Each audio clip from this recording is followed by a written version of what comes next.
Day 2 mga kaprabis. Parada pa rin tayo ng nyug. Nakakita pa po ng babae. Chichiks pa rin aking kalabunar. Ari ho wala sa tatay. Ari lang ang inaarya ko. Tik, tik. Yan, ganyan lang po. Pag ano, paltikin mo ganyan para dumili siya. Hindi pa kaya na isang karga. Oh. Di ba? Ganoon lang yung pagpatigil ng kalabaw. Ang daming buwigan mga kaprabis. Tanggalan na natin itong buwigan. Wala po tayong ano. Kaya tayo lang po yung taga-video ng ating mga vlog.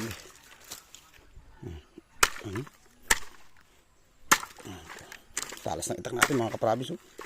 Vlog na. Ito lang po yan. Para nag-basketball lang ho. Tusukin mo na ganyan. Tapos halagyan mo sa tiklis. Kaya balikan pa tayo. Ito lang po kami nabubuhay sa ganitong bugnoy pata. Bugnoy mga kaprabis. Ibig sabihin pag bugnoy, ano po yun? Sira po yung loob. Hindi po natin papakinabangan yun. At yun po may kakaibang amoy.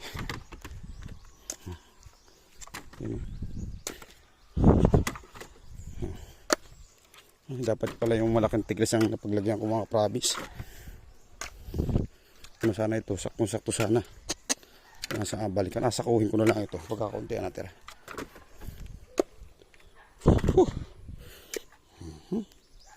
Nahihilo na pag sa pagtingin. Kahilo din na yan. Wala pa tayong kayang umagahan. Parang ako nahihilo sa gutom. I wanna spend the rest of my life with you by my side. Oops. Kunti lang po matitira nito.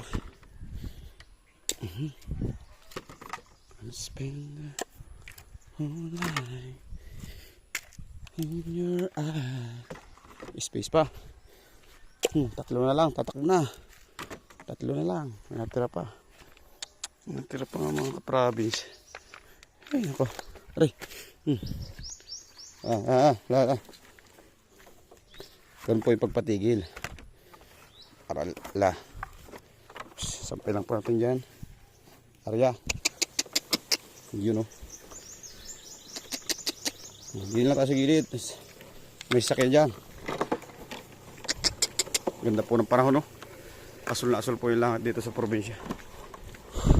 Kahit po may dito ang panahon, hindi po masyadong randang kasi marami pong puno. Malamig pa rin po yung singaw mga kaprabis. Tabing kalsada. God bless you all. God bless.